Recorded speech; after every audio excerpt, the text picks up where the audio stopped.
Hello, everybody, and especially hello, first period. This is your lesson for the day while Mr. Anderson is absent. Now, I am sorry to tell you that this is not going to be a sit there and do other work class type of substitute situation. You are going to have to do something for me today. So if it makes you feel any better, at the same time that you are watching this, I am probably having my face shot up with Novocaine and having some dental surgery. Actually, it's on this side. Some dental surgery being done to me. So we are both in a place where we perhaps would rather not be. So today you are going to start doing the preparatory work for our last big assignment of the quarter. You're going to write me an essay. You're not going to start writing the essay today. Today you're doing the preparation for that essay. And I am going to ask you to submit something for me for some practice points to make sure that you have done the necessary preparation. This essay is going to focus on the reason we've been reading The Scarlet Letter, which is not so much for the literary analysis or for the story, but so we can practice using and reading the formal register. So we're going to start considering one of the questions we've introduced at the beginning. What is the point of the formal register? What does it add beyond just difficulty?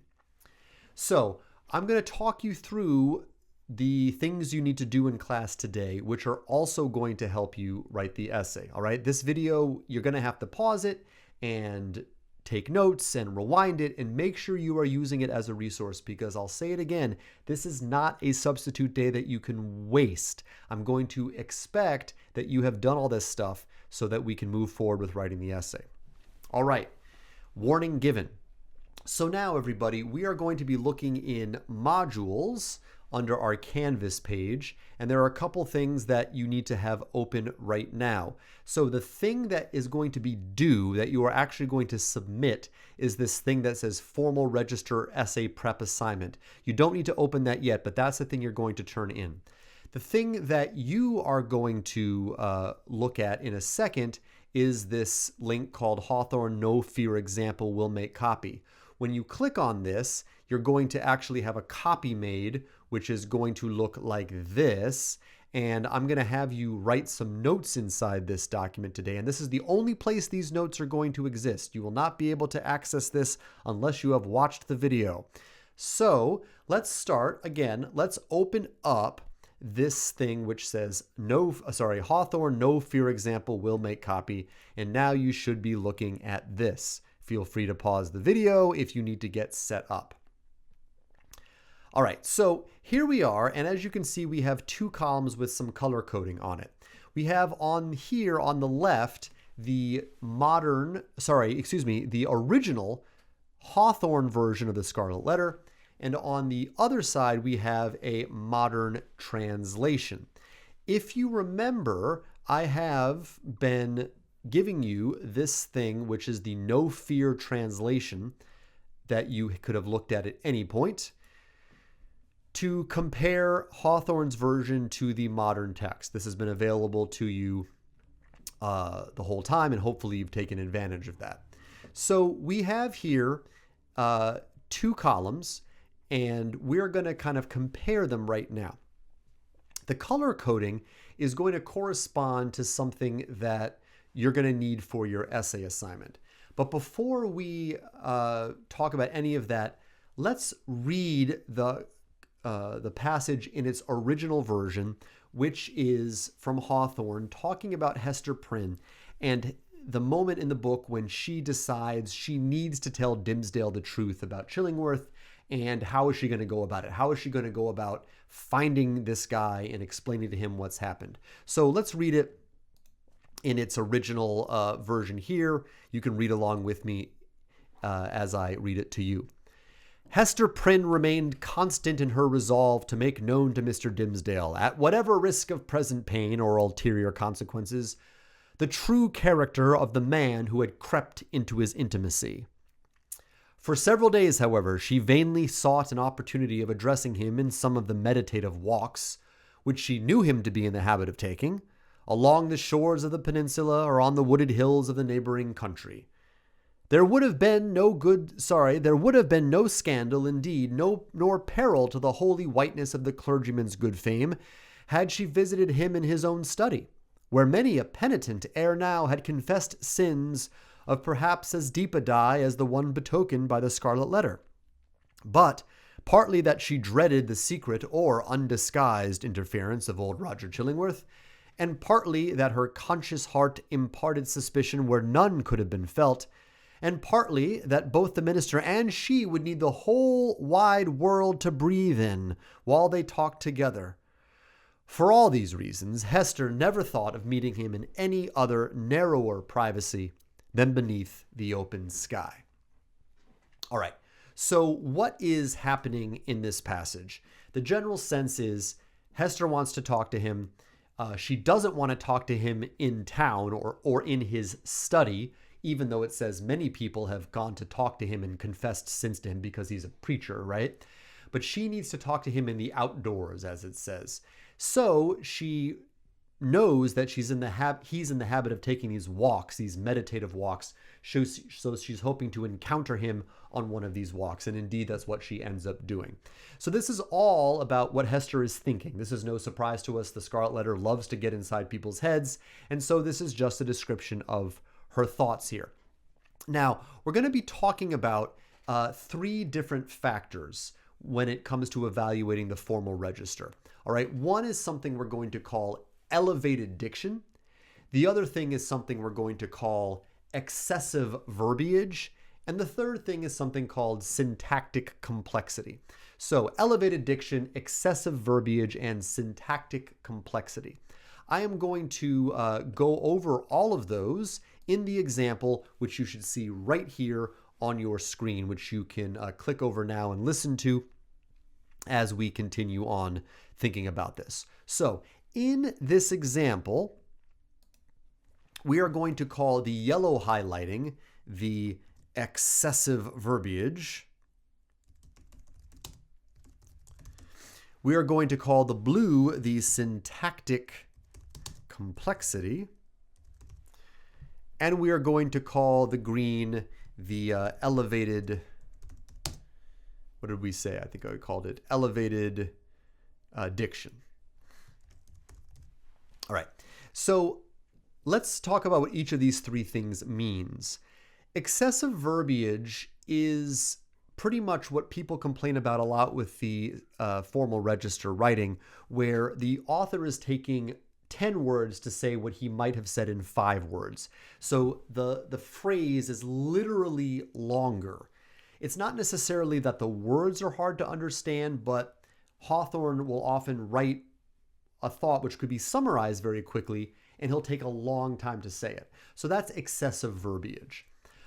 Syntactic complexity is probably the most tricky thing about the Scarlet Letter and about formal writing in general, which is the arrangement of the words and the way that the clauses and phrases are presented in the sentence is often unusual compared to what we're used to if we're talking or if we're reading more modern, simple language. This results in the sentences often being very long. It results in there being a lot of modifying phrases. It results in the subject and verb often being split up and things like that. Green here, elevated diction, is often overlapping with excessive verbiage, but it's a different issue and it's a simpler issue. It's simply the case where Hawthorne is using fancier words in the place of simpler words. So again, there's overlap with excessive verbiage, as you're about to see, but it's a different issue. So let's go through this passage, and we're going to compare it on this side, the Hawthorne version, to on this side, which is the modern version from the No Fear translation. So if we're over here, it says Hester Prynne remained constant in her resolve versus Hester Prynne maintained her resolve. One thing you're going to start doing is thinking about what is the difference between the Hawthorne version and the modern version. And we're trying to find places where there is value added, where you get something from the formal register that you would lose if you just had a modern summary. I shouldn't say the word summary, by the way. I should say the word translation, because it's not necessarily trying to make it that much shorter. It's just trying to make it simple so modern audiences can understand it. So Hester Prynne remained constant in her resolve versus Hester Prynne maintained her resolve. What's the difference there? Well, I would say that the longer version is making it seem a little bit more like it's an effort on her part, right? In other words, to remain constant in something implies that there's this layer of intentionality that she needs to go through before she can maintain her resolve. She has to first of all, she has to be constant in that, and also maintain the resolve. It's a slightly different meaning here than the one that's in the modern translation. Then we get to Hester Prynne remained constant in her resolve to make known to Mr. Dimmesdale, at whatever risk of present pain or ulterior consequences, the true character of the man who had crept into his intimacy. Compare that to what happens in this section. In the modern version, this whole section in blue is kind of moved to the end of the paragraph. Do you see that? Pause it if you don't. So yes, on the one hand, it's a longer version of what it's saying, but syntactically, the important thing is that in the Hawthorne version, it's kind of interrupting the main flow of the sentence, and in the modern version, it's tacked on to the end. So what's the result of that? How is that different? At whatever risk of present pain or ulterior consequences versus at the end of the thing, no matter the consequences.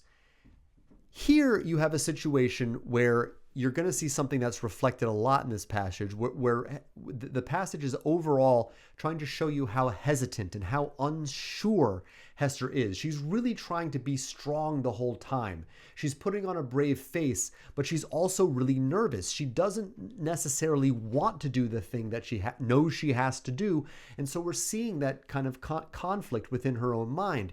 So here we have this idea that the fact that there are going to be consequences, there's going to be pain, kind of literally interrupting her thought pattern as she thinks about it. It makes it seem that these present pain and ulterior consequences are bigger, they're more robust, they are taking up more space in the sentence, literally, and it shows that sort of nervousness that Hester's experiencing right now, as opposed to just kind of tossing it at the end of the passage as it's done in the modern translation.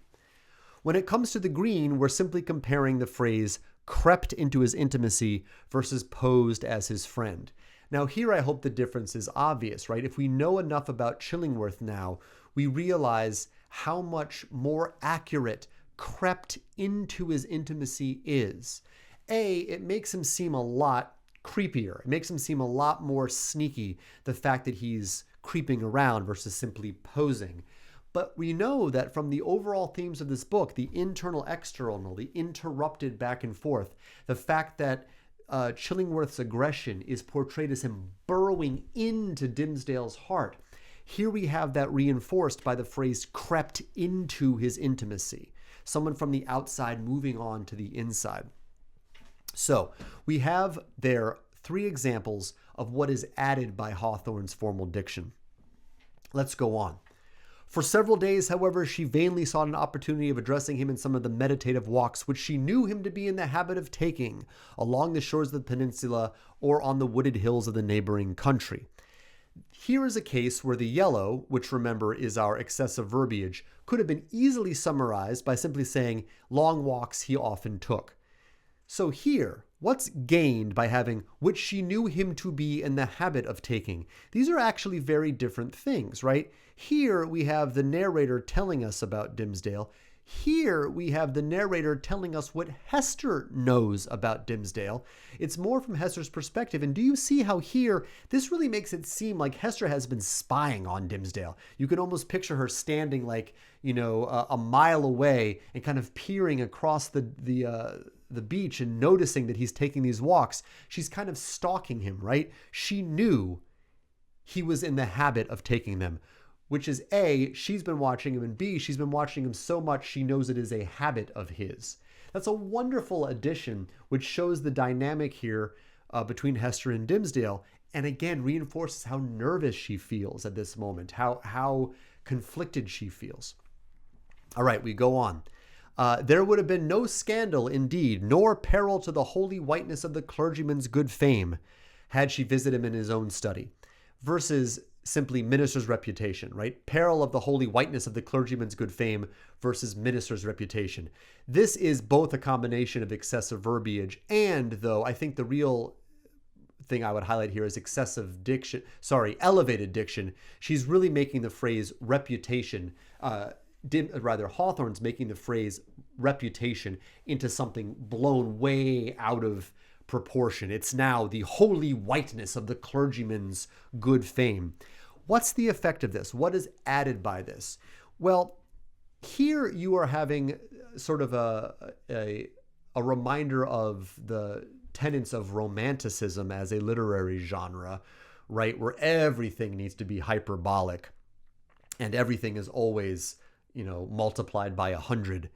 But there's also some great irony here, right? And so the holy whiteness of the clergyman's good fame, we know that his interior life is not holy and white, right? He's got all kinds of things going on beneath the surface, all kinds of kind of devilish thoughts. And we know that from having read the book. So there's a nice irony in pointing this out because we know he really doesn't have that holy whiteness. So it's adding something in terms of a layer of self-awareness from Hawthorne, and something that you as a reader would understand is almost comic in its exaggeration of what's going on with Dimmesdale. This is really more just a statement of the fact he has a reputation. Yeah, that's true, but we lose a lot of subtext when we lose this phrasing. Let's go on to our final example here. Let's do the yellow first. Partly that she dreaded the secret or undisguised interference versus, but she feared the interference. Well, here we have this seemingly unnecessary expansion of the sentence, right? Excessive verbiage. Secret or undisguised versus just interference. What's the effect of putting those adjectives in front of interference? Well, I think that, again, because we have read the book and we know about Chillingworth's actions, there is a level of him which is beneath the surface, is always kind of that thief level. And there's also the possibility that he might, really for the first time in this book, do something undisguised. He might actually overtly do something evil, not the kind of, gaslighting he's been doing to Dimmesdale the whole time, but actually doing something directly to him. It reminds us that we have not yet seen the full capacity that Chillingworth's evil possesses. All right? But now let's talk about the blue, which, reminder, is the syntactic complexity. Reminder, syntactic complexity has to do with the arrangement of the sentence. And here, if you'll notice, I highlighted the fact that in this version, we have one long sentence that goes on, versus in the modern translation, which breaks it into 3 separate sentences. What's the effect of that? But partly that she dreaded the secret or undisguised interference of old Roger Chillingworth, and partly that her conscious heart imparted suspicion where none could have been felt, and partly that both the minister and she would need the whole wide world to breathe in while they talked together. For all these reasons, Hester never thought of meeting him in any narrower privacy than beneath the open sky. What do we get here? This, again, is really reinforcing how panicked Hester feels about the fact that she has to meet this guy, that she's going to finally break the seal after 7 years and tell him the truth. It's not just the narrator telling us what happened. It's the narrator mirroring the experience that's going on in Hester's head. So the long version, this long sentence, which almost seems out of control with the and,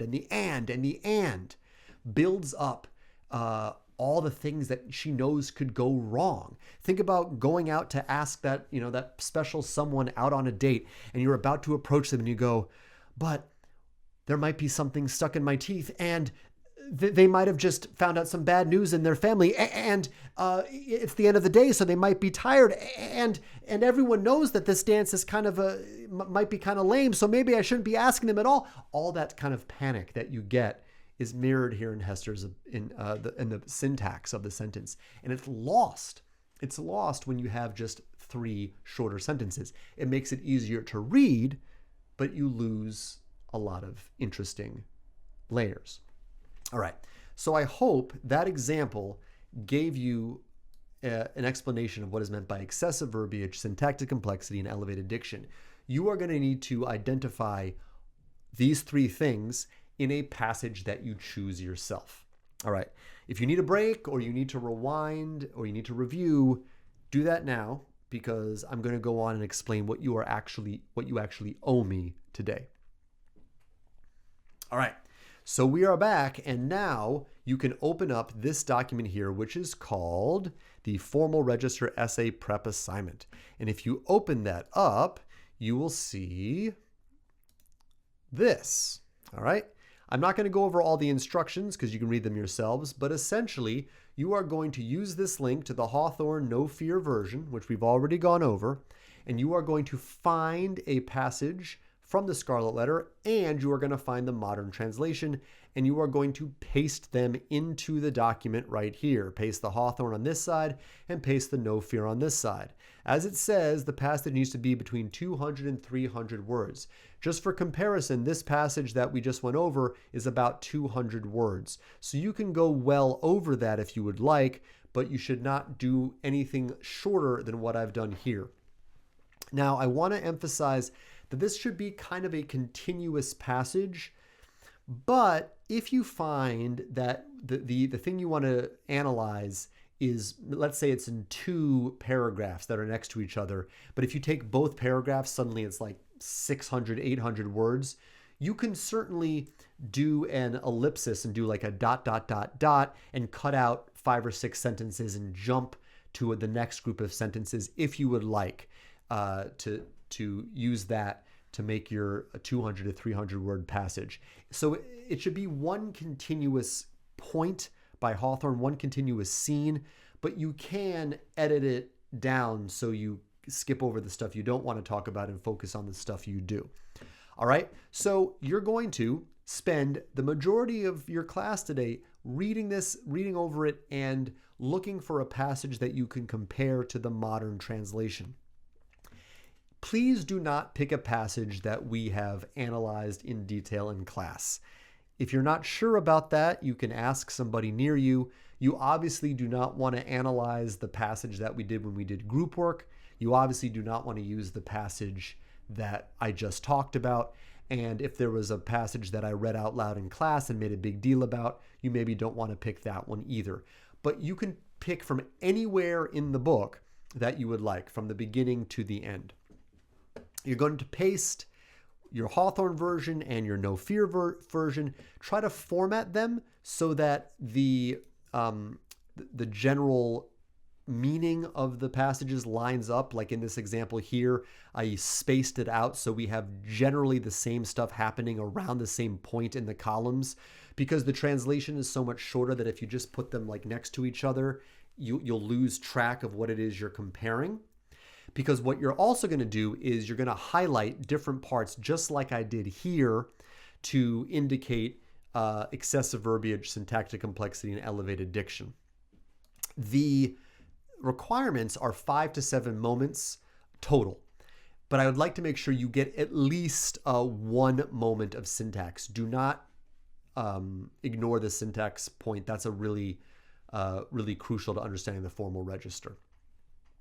That means, everybody, that when you're selecting a passage, you shouldn't just go to one that you like from the book. You should look at the No Fear version, right? You should spend some time actually considering what's in this column over here, because you want to pick a passage that has a really interesting comparison to the modern translation, where you notice that the modern translation loses a lot. If you have a passage and you think and you can't see anything in the modern translation that's really taking anything away, pick another passage. Okay, so you're going to have your passages pasted in here, and then you'll have an optional place to write notes. And the notes I would recommend, because you're going to be turning this into an essay, and writing stuff down in the meantime would be smart. You are going to submit this to me so I can give you some practice credit. So at the minimum, what I want is a modern passage and a Hawthorne passage. I want it formatted so I can see clearly what parts you're comparing. And then I want to see highlighted the same color system that I use, the yellow, the green, and the blue, to indicate those 3 different categories. All of this information, folks, is explained in these instructions, so don't worry if you missed anything. You can read it again. All right, so that's your class today. This video took a while to watch, but now you should have, I don't know, hopefully at least an hour to set up your passages and annotate them and think about the formal register and the value it adds. The last thing I'd like you to do today, and you can do it now if you'd like, is to actually take a hard copy of the essay assignment, which is going to be posted here under essay assignment formal register, but I'd like you to have a hard copy too, and you may want to start looking at that now, today. We're going to be writing this or starting to write it in class next time. Next class is going to be an open day to work on this essay. So make sure you've grabbed a hard copy of the essay assignment. And if there's any work that you need to turn into me, I think for most of you, that's just going to be the model paragraph. If you haven't finished that, you can leave that work in the little box that's up on the front table as well. All right, so you're at the end now. If you fell asleep, here's what you need to do for me today. You're going to do this assignment that's called Formal Register Essay Prep Assignment. If you need a model, the Hawthorne No Fear example is the example that we just went over in this video.